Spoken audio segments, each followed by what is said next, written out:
So first of all, thank you for speaking with FandomWire today about Juliet and Romeo. It's an awesome little musical. Well, So obviously, Romeo and Juliet looms large in the history of Shakespeare and in storytelling in general. So what made you want to tackle a project like this in 2025? it's a great question. Why tackle this again? Although it is tackled literally like in every city, every day, in every country around the world. But it's not just me, right? There's an Right. enormous draw, and ultimately it's because of those remarkable themes. I actually, as a much younger man, directed it on stage a number of times, and Okay. always felt. I, there was much more story to tell. Like I'd get into there and I'd be working on it and just realize, gosh, there's all this stuff about the grown-ups and all this stuff about their past. And it was just always something I wanted to find a way into. And it just kept kind of picking at me. And I kept seeing every adaptation you could ever imagine. And it was really a conversation I was having with my brother, Evan Bogart, who wrote the songs for the piece. Yeah. But I remember asking him why he thought Shakespeare had used iambic pentameter. And he said, because that was the poetry of his time. And I thought that was really interesting. I said, what's the poetry of our time? And he said, pop music. Now, he's a pop music writer. He Yeah. wrote, what else was I going to say? But he really meant how the pop music of today gets into the psyche and inner kind of humanity of people today, which really is ultimately what Shakespeare always did. And it's why those themes resonated so much. But it was that discussion about music as inner voice which really led me on this journey. Well, and obviously your brother has been very successful in the world of pop music. So kind of tell me about what it was like to not only have him write the music for you, but also how do you give him notes in this scenario? How do you give your big pop music brother notes? Well, first of all, he's my baby brother. Yeah. so there's a great, hey, younger brother. Evan and I started working years and years and years ago. He had always gone into music. I had gone into film. So it was kind of an interesting, symbiosis there between us. And on a number of projects, I had brought him into it. But it was this project specifically where I knew the music wasn't just something in the movie. There is no Mhm. movie without the music. These two parts are Right. so integrally related to one another. And so the partnership with him from God, almost going back 10 years ago, defining these songs, opening up songwriter workshops in different recording studios, would bring in other writers, and I'd bounce between one and go, so in the church, this is kind of what I want, and in the square, this is what I want. But all of that preparation over literally 10 years just got us to the point of being on set in Italy at 4 o'clock in the morning, where we're still doing live capture with everything. And I'd suddenly be there going, oh my gosh, the horse takes 4 more seconds to get from here to here. And I'd turn to my brother and his writing partner, Justin Gray, and say, you get 20 minutes. You have to re-architect the entire song to add 4 more seconds in this bridge. So it was such a live experience. We even played the music every day during every shoot to all the crew members. So you imagine a bunch of 60-year-old Okay. Italian men operating cranes, just like dancing around to this music. It really spoke and informed everything. And so on the one hand, just working with him was the most extraordinary collaboration, him and Justin. And on the other hand, I still did as older brother say, hey, go fix the 4 seconds. Well, and you also just mentioned about how you guys shot on location in Yes, Verona, which I think does make this movie stand out in terms of the yes. Romeo and Juliet lexicon. So, what was it like to actually shoot this film where the story is supposed to take place? I can't imagine doing it any other way. And the reason I think that's so consequential is we're making a musical. So I always knew that there's going to be moments where this movie kind of lifted off from its foundational roots of authenticity. But my feeling was for these themes to really resonate back from 1301 through Shakespeare 1595 to us today in 2025, the authenticity for today's audience had to be just perfect from design to physical location. We don't use a single green screen. Now that doesn't mean I didn't erase crews and cranes because we're Sure. 1301. Yeah.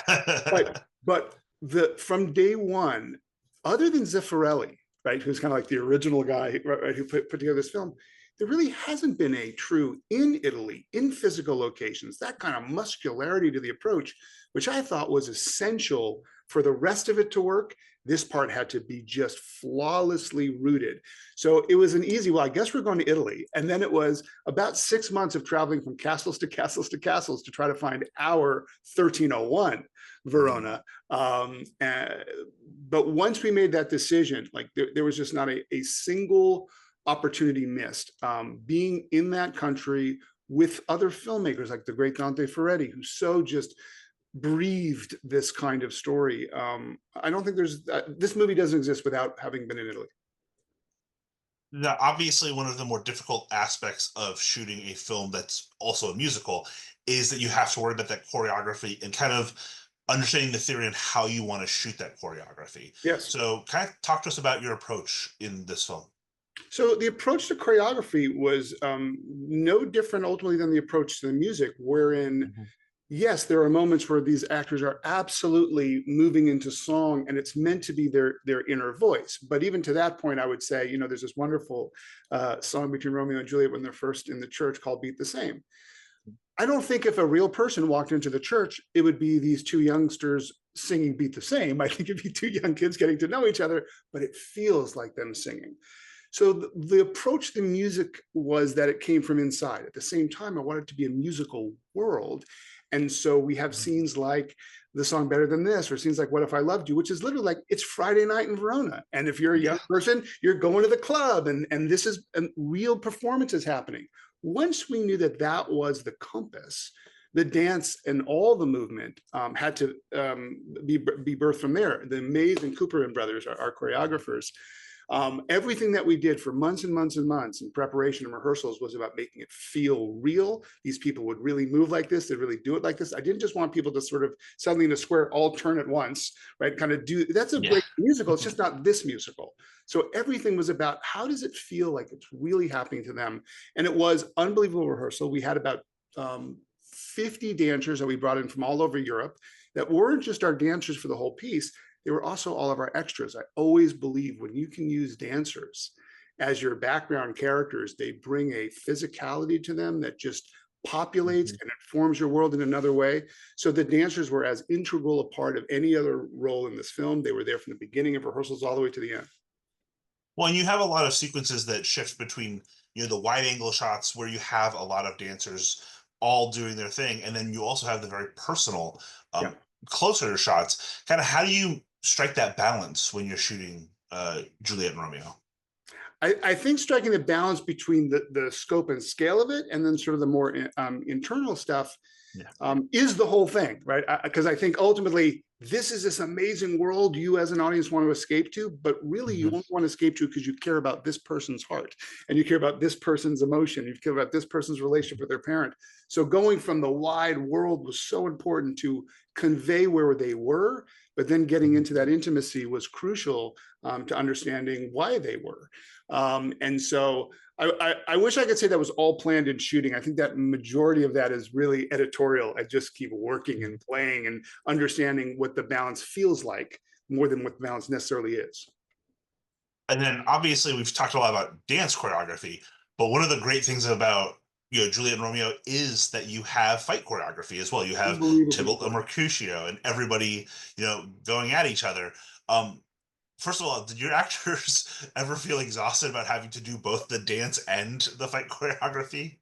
More than that. So, you know, for probably a 3-month period of rehearsals before we shot, their day was almost more scheduled than when they were shooting. It would be horse training in the morning, sword training right after that, choreography, singing, just movement, dialect. So the prep was extraordinary to be able to do those things. But just like I said on the other aspects of this authenticity, I really believed in order to tell the tale the way I wanted to tell, if you were behind a bunch of heads on this action stuff and if it was clearly stunt doubles, I don't know that it would have landed. And so the beauty of our actors were they committed so beautifully to understanding every physical move in these fights and the horse riding and the sword fighting. There's not a single stunt double in for any of those actors during that entire experience. Wow. With the exception, amazingly, of our beloved Romeo, Jamie Ward, who during that rehearsal injured his leg. Oh And we no. had to then schedule, because he was so committed to it, we had to schedule then how to shoot the wider stuff with him specifically before our holiday break to give his leg time to heal before we came back and did more in the afternoon. And one of our actors, Alex Grech, who plays the role of Tommaso, is an incredible stunt person himself, but also an incredible actor. So he worked directly with Jamie, our Romeo, to do some of his physical stuff when he was wearing a mask. But other than that, every single stunt you see in the film is our real folks doing it. And to them, it was no different than learning the choreography for the dance or the choreography for the song, right? It's just one more piece of incredible movement they had to learn. But when you look at, for instance, the great bridge sequence, I think all of their work pays off. Yeah, and I think the bridge sequence in particular is what I was thinking about with the action choreography, because that is such an excellent just sequences as a whole, the way you shoot it, the way you block it, everything about it is incredible. My favorite thing probably that I've ever done, I think. I will also say one of the great things about this movie is that we get to see a lot of veteran actors kind of step outside their comfort zone a little bit. You obviously have, a great veteran cast filling in the supporting roles. You have Jason Isaacs, you have Dan Fogler, you have Derek Jacobi. What was it like to have those individuals on set for your younger cast to kind of bounce ideas off of? It was fantastic. I remember, so one of our younger actors, Alex Grech, who I was just mentioning, worked Tommaso. I was like, so today, young actor, you'll be working with Sir Derek Jacobi and Jason Isaacs. I mean, what a dream, not just for them, but for me. I mean, growing up, Derek was like the reason to do Shakespeare. I mean, I've seen everything I could ever get my hands on. And I remember when I was talking to agents, when I was thinking about the role of the Friar, going, gosh, if it was only someone like Derek Jacobi. And I remember I was talking to him, he said, what about Derek? I was like, he's kind of done everything. He said, but that's why he loves the adaptation. He loves a new spin. And correct me if I'm wrong, he gets to rap in this? I said, yes, he does. So interestingly, to your point, even Derek, because he got to rap in it, because it was a different window in, was interesting for him as much as for me. When I went to Rebel, the amazing comedian to play Lady Capulet, it's just a role she'd never done, a role that likely very few had ever approached her with. So when I went to her and said, it's not the Lady Capulet you think, there's so much more story to tell. I think you could do a miraculously fascinating job here, but it's something you've just never done before. It's those reasons why they wanted to do it. But for me as a director, and certainly for the younger cast, to be bopping in between scenes with your other pals, and then suddenly turning around and it's Jason Isaacs and it's Rupert Graves and it's Dan Fogler, just a treat for everybody. And one of the things that I've noticed amongst your filmography already is between this and Spinning Gold, and I believe some of your future projects, you seem to be very focused on music as part of your theatrical experience. What about that makes you want to combine the two mediums, music and film? I think a lot of that comes from growing up in such a musical world, right? That like it was just around me. But even as a young guy just starting to write, I would always write to music. I always found, no matter what line of dialogue I could write or what brilliant camera move I could come up with, there ain't nothing like the look in someone's eyes with that little piece of harpsichord. It just does something. I've always found that music isn't something you add. I found that music is an integral part of everything. And so I don't know that it was ever a specific choice. I can't see one without the other. And so I just so effortlessly gravitate towards anything that allows me to explore that more, because I think it's one of the most powerful routes to our emotions. And just because this is such an awesome movie, what else do you have coming down the pipeline? Because this, Spinning Gold are both great. I'm just excited to hear what you're going to do next. Well, thank you for that. And the most exciting thing is Juliet and Romeo is meant to be the first of a 3-film story. One of the most exciting things about going back to the original source material that Mr. Shakespeare went back to originally was understanding where else this story could go. And so without revealing too much about where it does go, it is a extraordinary time between 1301 and 1303, where there's this incredible evil Pope Boniface who's looking to take over the entire region in a battle against the royal family. So there's this great kind of church versus state going on. And in the middle are these miraculous, apparently real life characters who found their way through this extraordinary 2-year period that really ended the medieval times and birthed the Renaissance. I always sort of talk about it sort of like if this one's Star Wars and we're going through to, Empire Strikes Back and Return, that's kind of where this goes. It becomes quite an epic battle, and the birth of this whole region of the world. So that ultimately is what I hope is going to populate my next few years.